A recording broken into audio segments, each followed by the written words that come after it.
On the morning of March 17, 1953, Major Andrei Volkov of the Soviet Army received a telegram at his barracks in East Berlin. It was delivered by a courier wearing the insignia of the Ministry of Internal Affairs. The paper was yellow, the ink black, the message brief. Wife deceased. Traffic accident. Body released for burial. Return not authorized. Andrei read it 3 times. Then he folded it once and placed it in his breast pocket, next to his heart. He did not cry. Soviet officers did not cry, especially not in front of junior personnel. Especially not in Berlin, where the eyes of the party never closed, where every breath was monitored, where grief itself could be considered a form of weakness, or worse, dissent. But his hands shook when he lit his cigarette. And when he walked outside into the cold March air, past the watchtowers and the barbed wire that divided the city like a scar across Europe, he felt something break inside him that no amount of discipline could repair. Her name was Katya. She was 27 years old. And Andrei knew with the kind of certainty that only comes from love and paranoia in equal measure that she was not dead. Berlin in 1953 was not one city. It was 2 realities occupying the same geography, separated by concrete barriers. Armed patrols, and an invisible line drawn by men who had never walked its streets. The West glittered with American cigarettes, jazz music leaking from basement clubs, and the slow rebuilding of a nation that had tried to conquer the world. The East was cold, literally and metaphorically. Soviet flags hung from government buildings like accusations. The architecture was gray, functional, stripped of beauty. Everything was rationed: bread, coal, hope. Andrei had been stationed there for 11 months. He was a signals officer, technically.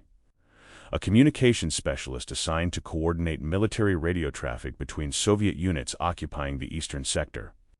In practice, he was a bureaucrat in uniform, shuffling reports from one desk to another, decoding messages that were never urgent, never interesting, never anything more than the mechanical noise of an empire trying to hold itself together.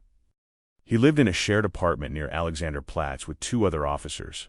The walls were thin, the heating barely worked. At night, he could hear footsteps in the hallway, sometimes soldiers, sometimes civilians, sometimes men in plainclothes who never introduced themselves. Katya had stayed behind in Leningrad. She was a nurse at a military hospital. They had married in 1950, just before his deployment. She wrote to him every week long. Careful letters filled with small details about her patients, the weather, the neighbors, the cat they had adopted together. She never complained. She never mentioned politics. She knew better. And now, according to a telegram written by someone he'd never met, she was dead. Killed in a traffic accident.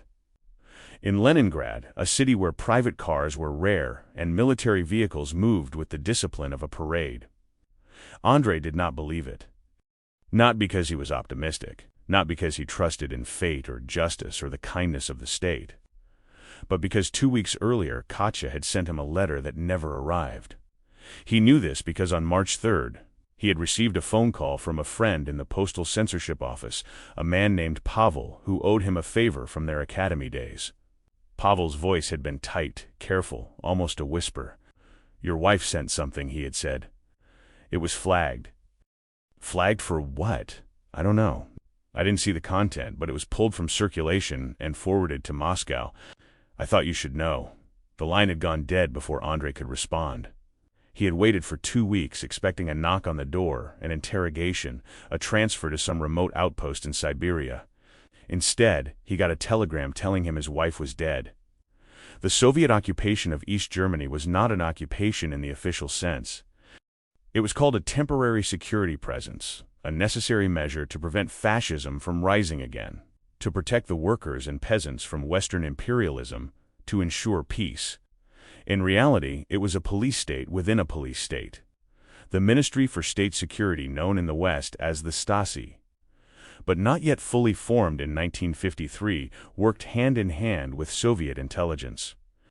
The NKVD had been dissolved 2 years prior, replaced by the Ministry of Internal Affairs and the newly restructured KGB.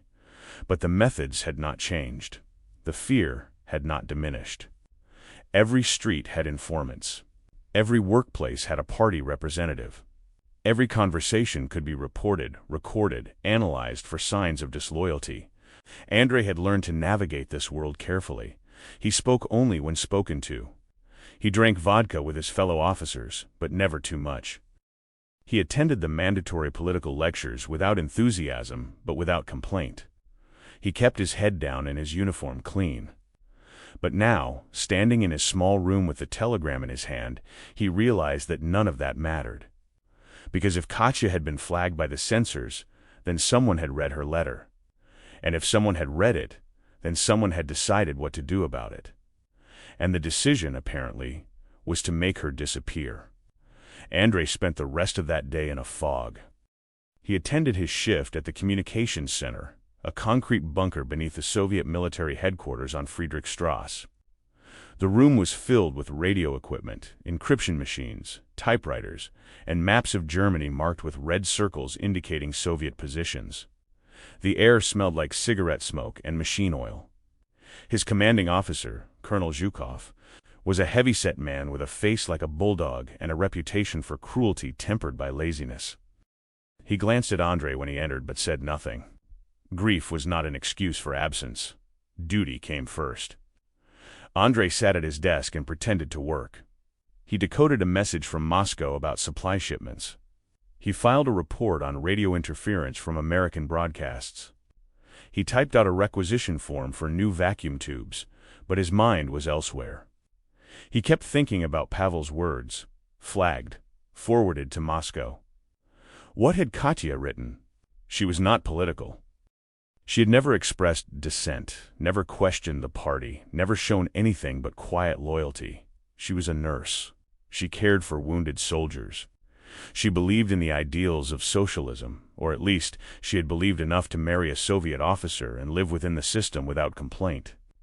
So what had she said that warranted censorship, and why had they killed her for it? No, not killed, Andrei corrected himself. They had reported her death. That was different. Because if they had wanted her dead, they would not have bothered with a telegram. They would have simply erased her, the way thousands of others had been erased during the purges. During the war, during the endless cycles of paranoia that defined Soviet governance, a telegram meant paperwork. It meant a record. It meant someone, somewhere, wanted Andrei to believe she was gone. Which meant she wasn't. That night, Andrei did something dangerous. He went to the military archive. It was located in the basement of the headquarters building, a maze of filing cabinets and cardboard boxes containing personnel records, operational logs, and classified correspondence. Access was restricted, but Andrei had worked there briefly during his first month in Berlin, cataloging radio transmissions. He still had a key. He waited until after midnight, when the building was mostly empty except for a few guards on patrol. He wore his uniform, carried a folder under his arm, and walked with the kind of purpose that discouraged questions. The archive was cold and dimly lit. Bare bulbs hung from the ceiling, casting long shadows across the rows of metal shelves. Somewhere in the distance, water dripped from a pipe. Andrei moved quickly. He knew what he was looking for: personnel files on civilian detainees flagged by the censorship office. It took him 20 minutes to find the right cabinet. The drawer was locked, but the lock was old and flimsy. He forced it open with a screwdriver he had brought from the workshop. Inside were dozens of files, each one marked with a red stamp. Secret. He pulled out the files one by one, scanning the names, the dates, the locations. Most were East German citizens accused of espionage, sabotage, or anti-Soviet agitation. A few were Soviet personnel soldiers, clerks, translators, who had been reported for suspicious behavior. And then he found it. A file labeled Volkova, Ekaterina Sarjivna, born 1926, Leningrad, nurse, status, detained. Andrei's breath stopped. He opened the file. The first page was a censorship report, dated March 2, 1953. It summarized the contents of Katya's letter, or rather, it summarized the parts that had been considered dangerous. The language was bureaucratic, clinical, stripped of emotion. Subject sent correspondence to spouse stationed in Berlin. Content included reference to unspecified mistake made by medical staff at military hospital No. 14. Subject suggested that official cause of death for multiple patients may have been falsified. Subject expressed concern that reporting the matter would result in punishment. Recommendation: immediate detention for interrogation. Classification: potential subversive activity. Andrei read it again, then a third time. His hands were shaking. Katya had not criticized the party. She had not questioned Stalin. She had not spoken out against the state. She had simply noticed something wrong. A medical discrepancy. A falsified record. Something small, something that most people would have ignored. But she had written it down. And she had sent it to her husband in Berlin, a city filled with American intelligence officers and Western journalists. And for that, they had taken her. The file contained 3 more pages. The second page was a detention order signed by someone in the Ministry of Internal Affairs in Moscow. It authorized Katya's arrest and transfer to a secure location for questioning. The third page was a travelogue. It listed her movement from Leningrad to Moscow by train, then from Moscow to, Andrei's heart sank, to Berlin. She was here, in the city, somewhere in the Soviet sector. The fourth page was a status update, dated March 16th, one day before Andrei received the telegram. It read, "Subject interrogated, non-cooperative, transferred to Facility 7 for extended processing. Family notification, deceased via accident, case closed." Andrei closed the file.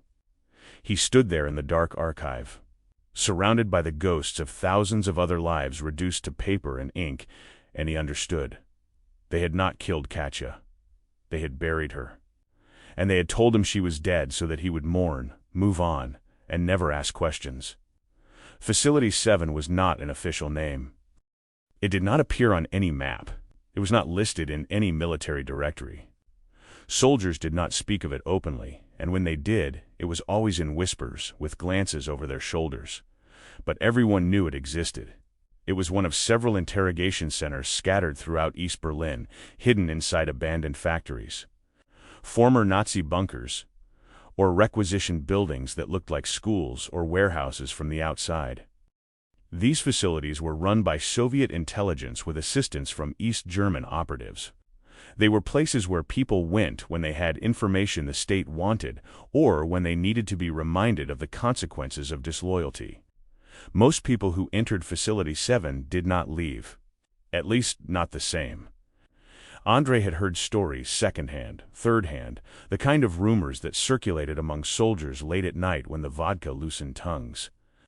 Stories of sleep deprivation, psychological torture, isolation, cells the size of closets. Stories of men and women who emerged broken, willing to confess to anything, willing to betray anyone. And now, Katya was there. Because she had noticed something. Because she had written it down. Because she had trusted her husband enough to share it. Andrei left the archive before dawn. He returned the file to its drawer, locked it as best he could, and walked back to his quarters with his head down and his heart pounding. He did not sleep. He sat on the edge of his bed, staring at the wall, thinking about the telegram in his pocket, and the file in the basement, and the woman he loved trapped somewhere in this city. And he thought about what came next, because he had a choice to make. He could do nothing. He could accept the official story, mourn his wife, continue his service, and survive. That was the smart option, the safe option, the option that every rational person in his position would choose. Or he could do something unforgivable. He could try to find her. Desertion was not a small crime in the Soviet military. It was treason, punishable by execution. And even if he succeeded, even if he somehow found Katya, freed her, and escaped Berlin, they would be fugitives, enemies of the state. Hunted by the KGB, the Stasi, and every intelligence service in Europe, they would never be safe. But the alternative was to let her die alone in a cell, believing that no one cared, that no one was coming. And Andrei could not live with that. Over the next 3 days, he made his preparations. He moved carefully, deliberately, like a man planning a crime he knew he could not afford to fail. First, he gathered information. He spent his shifts in the communications center listening to radio traffic, memorizing patrol schedules, noting which checkpoints were most heavily guarded and which were staffed by conscripts too tired or too bored to pay attention. He learned that Facility 7 was located in the Köpenick district, southeast of the city center, inside an old textile factory that had been bombed during the war and never rebuilt. The building was surrounded by a fence, patrolled by soldiers, and monitored by guards stationed at the entrance. It was not a fortress, but it was not unguarded either. Second, he acquired tools. A map of Berlin, stolen from the logistics office. A set of civilian clothes, purchased from a black market dealer near Ostbahnhof. A knife, small and sharp, taken from the mess hall. And a forged travel pass, created using a typewriter and an official stamp he had borrowed from Colonel Zhukov's desk. Third, he made peace with what he was about to do. Because once he left the barracks, once he crossed the line from soldier to deserter, there would be no going back.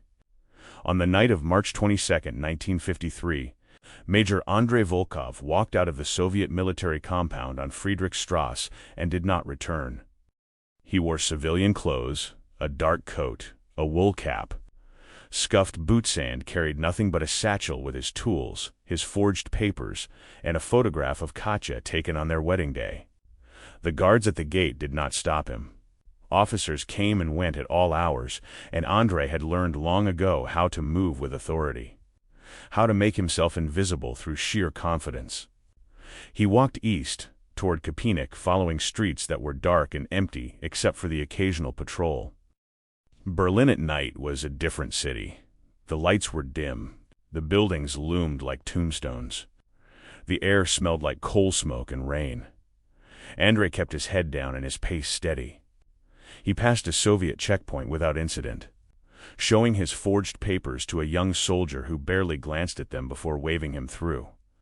He passed a tram station where a few workers waited in silence, their faces gray with exhaustion. He passed a church with boarded windows and a faded sign warning against Western propaganda, and with every step he felt the weight of what he was leaving behind, his rank, his career, his safety, his identity as a loyal Soviet officer. But he kept walking.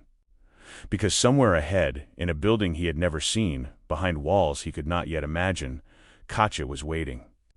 And he had made her a promise on their wedding day. "I will always come for you." He intended to keep it. Facility 7 was not marked on any sign. It sat at the end of a narrow street lined with bombed-out buildings and empty lots overgrown with weeds. The factory itself was a 3-story structure made of red brick, with broken windows covered by wooden boards and a roof that sagged in the middle like a spine bent by years of neglect. A chain-link fence surrounded the perimeter, topped with barbed wire. Floodlights mounted on poles illuminated the entrance, casting harsh shadows across the ground. 2 guards stood at the gate smoking cigarettes and talking in low voices. They wore Soviet uniforms but no insignia, just olive-green coats and fur hats against the cold. Andrei watched them from across the street, hidden in the shadow of a ruined apartment block. He had been there for 2 hours, studying the building, counting the guards, mapping the exits.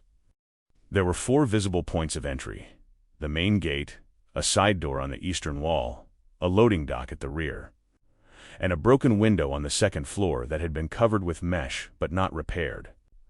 The main gate was the most obvious and the most dangerous.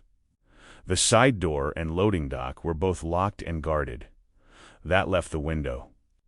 Andrei waited until the guards changed shifts. It happened at midnight, like clockwork. The 2 men at the gate were replaced by 2 others, who looked just as tired and just as disinterested. They lit their cigarettes, exchanged a few words, and settled into the same bored routine. Andrei moved. He crossed the street quickly, staying low, keeping to the shadows.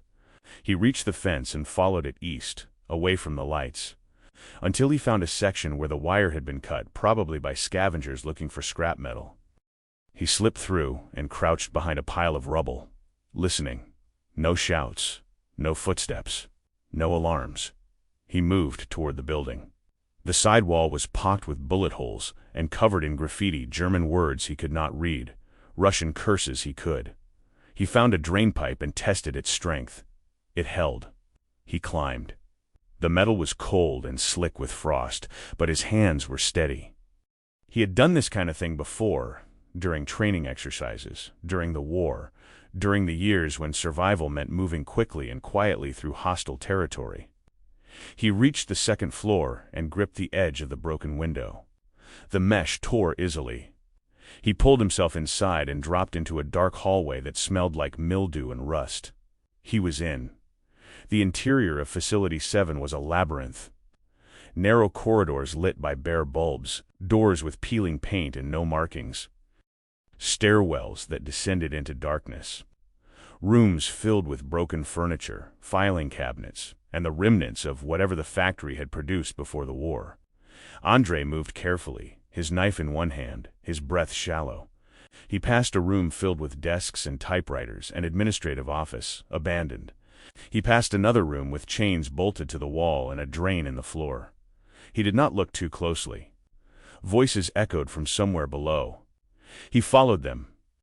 The stairwell led down to a basement level, where the air was colder and the lights dimmer. The walls here were concrete, reinforced with steel beams. The floor was wet. He heard footsteps. Andrei pressed himself against the wall and waited.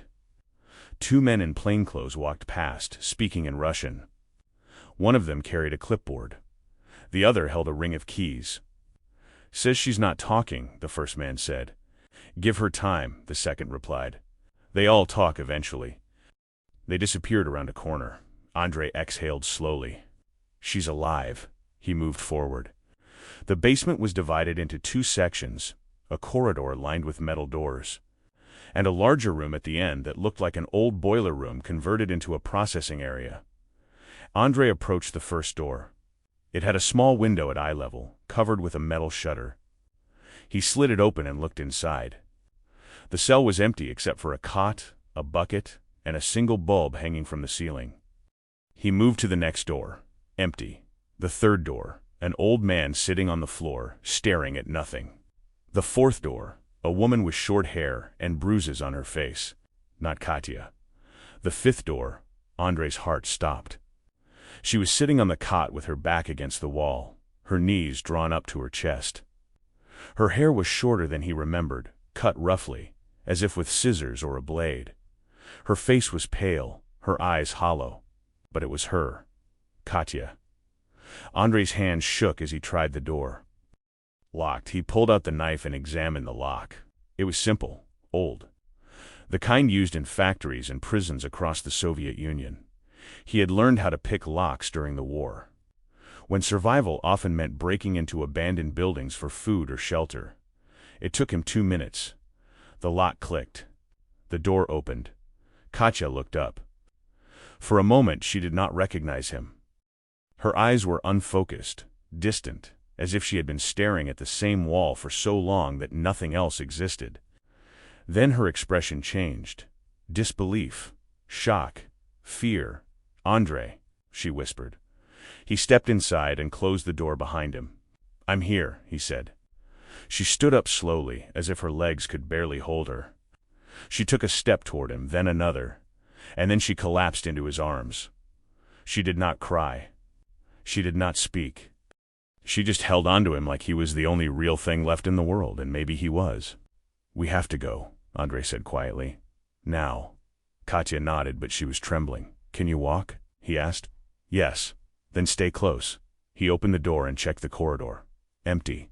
They moved quickly, retracing Andrei's path through the basement, up the stairwell, through the dark hallways of the second floor. They were almost to the window when they heard voices. Someone opened a cell, checked the perimeter, sound the alarm. A siren blared.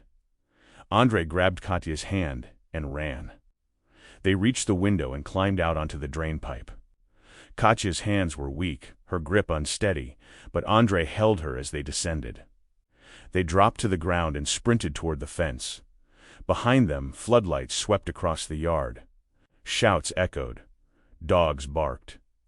They reached the gap in the fence and squeezed through. And then they were running through the empty streets, past the bombed-out buildings, into the labyrinth of East Berlin. Behind them, the sirens wailed.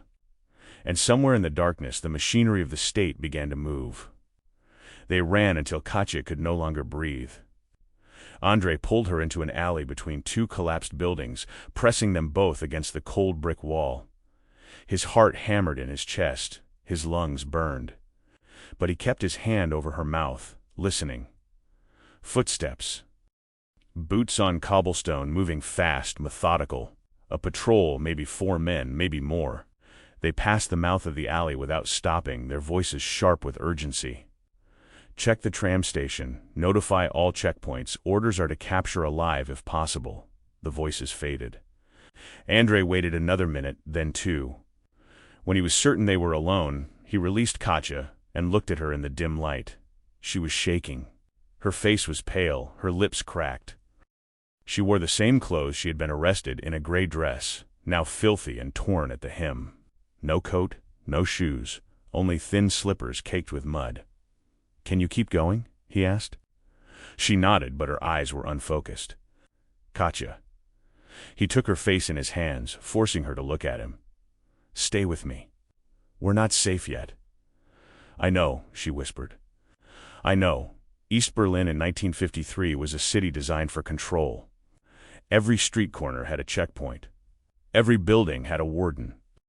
Every neighborhood had informants, ordinary citizens who reported suspicious activity in exchange for extra rations, better housing, or simply the assurance that they themselves would not be reported. The Soviet occupation forces worked in concert with the newly formed East German police, the Volkspolizei, and the growing network of state security agents who would eventually become the Stasi. Between them, they had created a surveillance apparatus so pervasive that dissent was not just dangerous, it was nearly impossible. And now, Andrei and Katja were enemies of that system. Deserters, fugitives, criminals. Their photographs would be distributed to every patrol, every checkpoint, every informant in the city by dawn. If they were caught, Andrei would be executed. Katja would be returned to Facility 7 or worse, transferred to Moscow, where interrogations were not just about extracting information, but about breaking the human spirit so completely that nothing remained. They had maybe 6 hours. 6 hours to find a way out of East Berlin before the entire city became a trap. Andrei led Katja through a maze of back streets and ruined buildings, avoiding the main roads, the tram lines, the places where soldiers congregated. He had studied the city during his months of service, memorizing routes, checkpoints, and patrol schedules, but that knowledge had been theoretical. Now, moving through the darkness with a fugitive wife and a price on his head, every decision felt like a gamble. They passed through the Friedrichshain district, where apartment blocks stood like gravestones against the sky. Most of the windows were dark.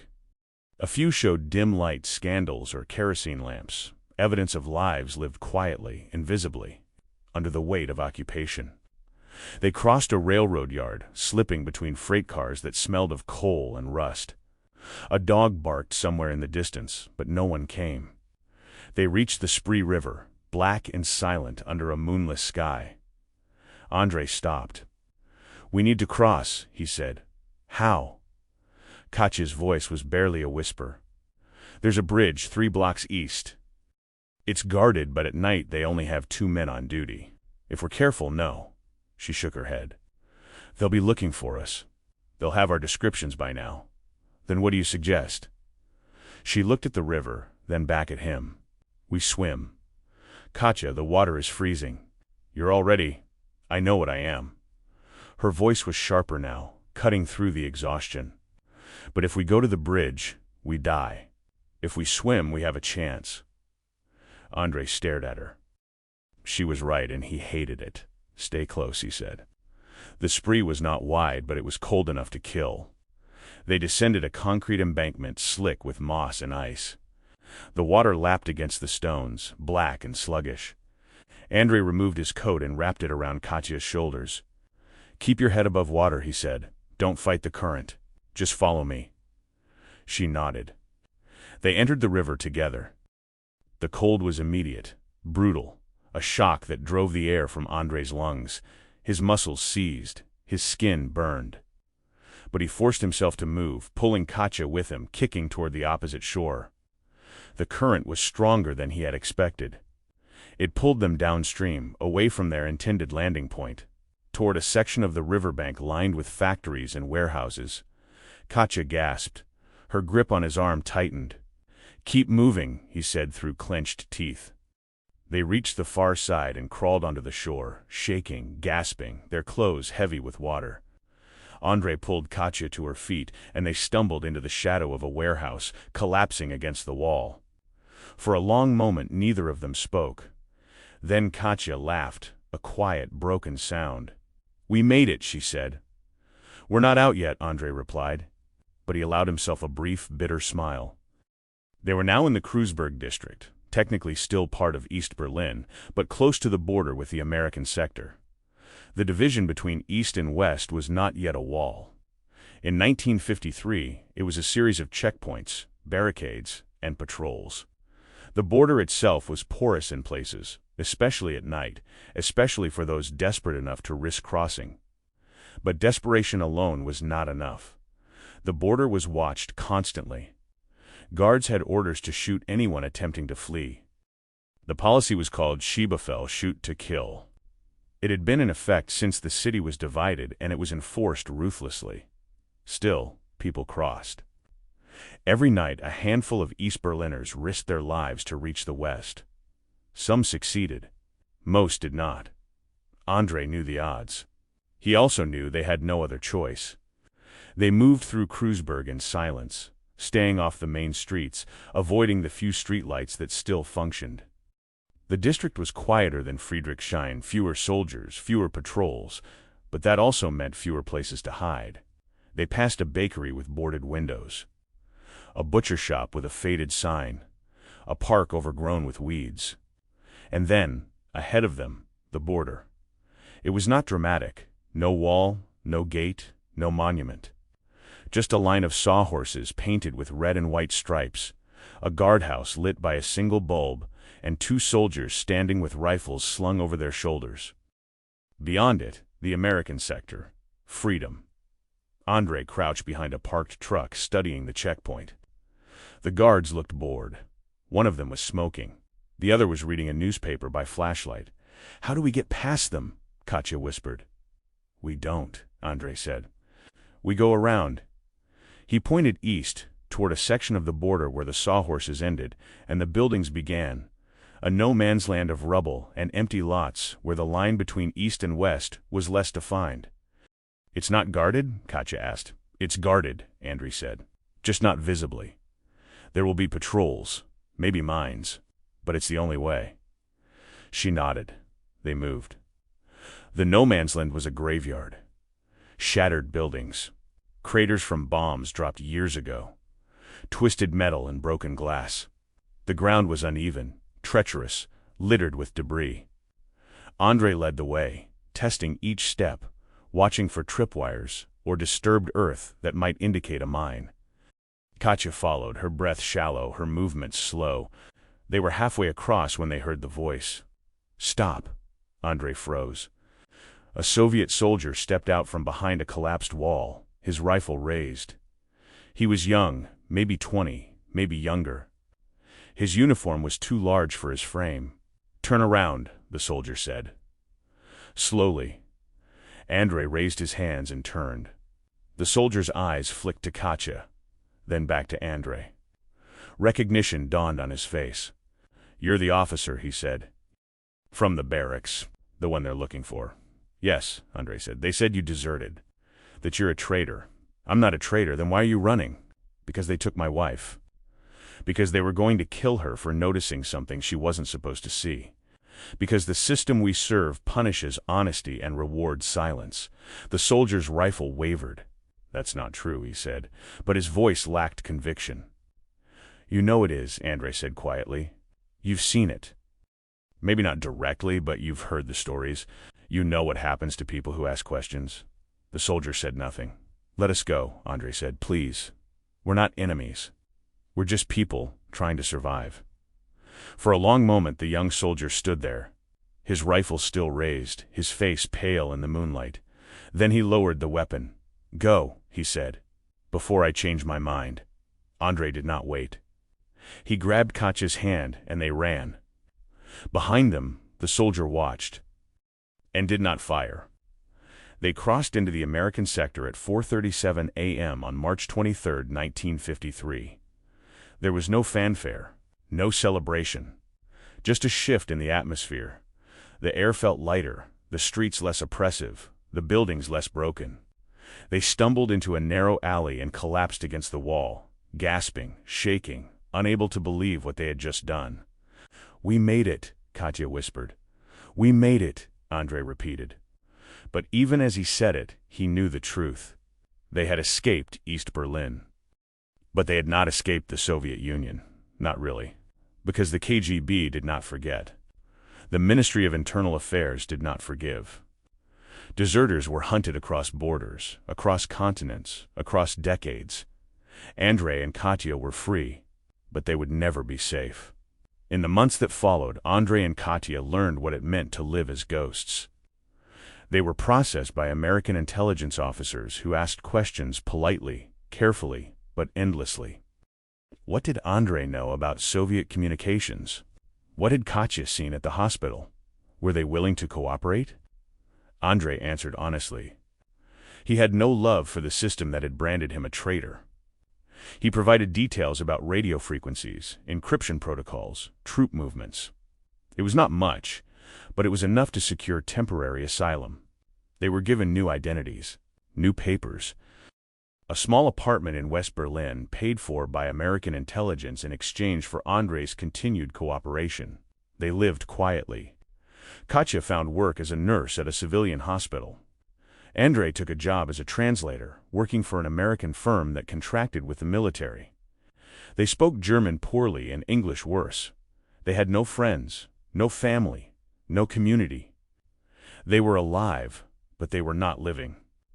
At night, Andrei dreamed of the archive. He saw the file with Katya's name on it, the red stamp, the bureaucratic language that reduced her life to a series of accusations and recommendations. He saw the young soldier in the no-man's land, the one who had let them go. He wondered if the boy had been punished, if he had been discovered, if he had become another file in another archive. He saw the faces of the other prisoners in Facility 7, the old man, the woman with bruises, the countless others he had not seen. He wondered what had happened to them, if they had been released, if they had survived. He knew the answer. Katya did not speak about her time in the facility, not at first. But one night, 6 months after their escape, she woke up screaming. Andrei held her while she sobbed, her body shaking, her words incoherent. When she finally calmed, she told him. She told him about the interrogations. The questions repeated endlessly, until her mind could no longer distinguish truth from lies. The isolation, the cold, the certainty that no one would come, that she would die in that cell and be forgotten. "I wrote that letter because I thought you should know," she said. The doctors at the hospital, they were falsifying death certificates, covering up mistakes. I didn't think it was right. I didn't think it was dangerous. I just thought someone should know. "You were right," Andrei said. "No," she shook her head. "I was stupid. I should have stayed silent. I should have. You did nothing wrong. Then why did they punish me? Why did they—" her voice broke. "Why did they make me feel like I was guilty for caring?" Andrei had no answer. Because there was no answer. The system did not punish guilt. It punished visibility. In 1954, Andrei received a letter. It was delivered to their apartment by a courier not American, not German, but someone else. Someone who disappeared before Andrei could ask questions. The letter was written in Russian. No signature, no return address. It read, "Major Volkov. You are not forgotten. The state remembers. The state is patient. One day, when you feel safe, we will find you. And when we do, you will understand that there is no escape from justice. Only delay." Andrei burned the letter. But the words stayed with him. Over the years, Andrei and Katya moved from city to city, country to country, West Berlin to Munich, Munich to Paris, Paris to London. They changed their names twice. They avoided Soviet embassies, Russian neighborhoods, anyone who might recognize them. They lived in fear. Quiet, constant, corrosive fear. But they lived. In 1961, Andrei watched on television as the Berlin Wall was built. He saw the barbed wire, the concrete barriers, the guards with machine guns. He saw families divided, lovers separated, a city split permanently in two. And he thought about the young soldier who had let them go. He wondered if the boy was still alive. He wondered if the boy was one of the guards now, standing at the wall, rifle in hand, enforcing the policy he had once defied. He hoped not, but he suspected otherwise. In 1989, Andrei and Katya watched as the Berlin Wall fell. They were living in a small town in England by then, far from the border, far from the war, far from the life they had left behind. They saw the images on television, crowds surging through the checkpoints, hammers smashing concrete, people dancing on top of the wall that had imprisoned them for nearly 3 decades. Katya cried. Andrei did not. He felt nothing. No joy. No relief. No vindication. Because the wall falling did not change what had been done. It did not bring back the people who had died trying to cross. It did not erase the years of fear, the decades of silence, the lives destroyed by a system that valued control over humanity. The wall was gone, but the scars remained. In 1991, the Soviet Union collapsed. The news arrived on a cold December morning. Andrei was in his garden, pruning roses, when Katya called to him from the house. "It's over," she said. "The Soviet Union is gone." He stood there for a long time, holding the pruning shears, staring at nothing. "It's over," he repeated. But it did not feel like victory. It felt like the end of a story no one had wanted to hear. Years later, after Katya had passed quietly in her sleep, in the home they had built together far from the war, Andrei received a package. It was from a researcher in Berlin. A historian working on a project about Soviet occupation, Cold War defections, and the intelligence facilities that had operated in East Berlin during the 1950s. Inside the package was a photocopy of a file. The file was labeled Volkov, Andrei Mikhailovich, born 1925, Soviet Army, status, deserter. The researcher had included a note, "I came across your file while researching Facility 7. I thought you might want to see it. I'm sorry for what was done to you and your wife. Your story deserves to be told." Andrei opened the file. It was 30 pages long. Incident reports, interrogation summaries, surveillance photographs, orders from Moscow, recommendations for capture and punishment. On the final page there was a single line written in red ink, "Case remains open, subject at large. Capture authorized if opportunity arises." The date on the document was 1989. 36 years after their escape. They had been hunted for 36 years. And even after the Soviet Union fell, the file had remained open. The threat had remained real. Because the system did not forgive. It did not forget. It simply waited. Andrei sat in his study holding the file and thought about the choices he had made. He thought about the telegram that had lied about Katya's death. He thought about the archive in the basement, the forged papers, the climb through the window. He thought about the young soldier in the no man's land who had lowered his rifle. He thought about the 36 years they had spent looking over their shoulders, moving from place to place, never quite safe, never quite free. And he thought about Katya's question, the one she had asked him that night in their apartment in West Berlin. Was it worth it? At the time he had not known how to answer. Now, sitting alone in a house that felt too large without her, staring at a file that documented the cost of their survival, he finally had an answer. Yes. Because freedom was not the absence of danger. It was the refusal to let danger define you. The Cold War was not a war of armies. It was a war of systems. A war between two visions of the world, two definitions of freedom, two ways of organizing human life. On one side, the promise of equality enforced through surveillance, control, and the erasure of dissent. On the other, the promise of liberty paid for with inequality, exploitation, and the violence of empire. Both sides committed atrocities. Both sides lied. Both sides sacrificed millions of lives in the name of ideals that were never fully realized. And caught between them were people like Andrei and Katya, people who believed in something, who questioned something, who made a choice and paid the price. History does not remember them. There are no monuments, no memorials, no textbooks that tell their story. But their story is the story of the Cold War, not the missiles or the spies or the speeches, but the quiet defiance of ordinary people who refused to disappear.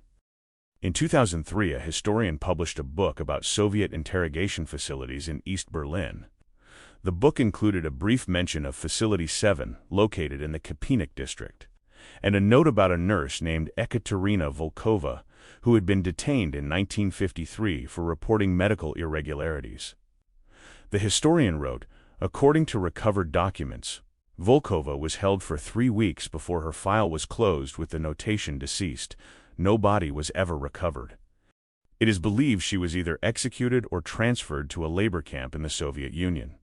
The historian did not know that Katya had escaped, that she had lived a full life in England, working as a nurse, raising a garden, reading books by the fire, that she had died peacefully, surrounded by the small, quiet joys she and Andrei had built together in the years after their escape. The historian did not know, because some stories are never recorded, some truths are never archived, and some victories are never celebrated, only survived. If stories like this make you reflect on how fragile freedom really was and still is, consider subscribing. There are many more Cold War stories that should never be forgotten. Stories of ordinary people who defied extraordinary systems. Stories of courage measured not in medals or monuments, but in the simple, stubborn refusal to surrender hope. History is not just what happened, it's what we choose to remember. And some memories deserve to be kept alive.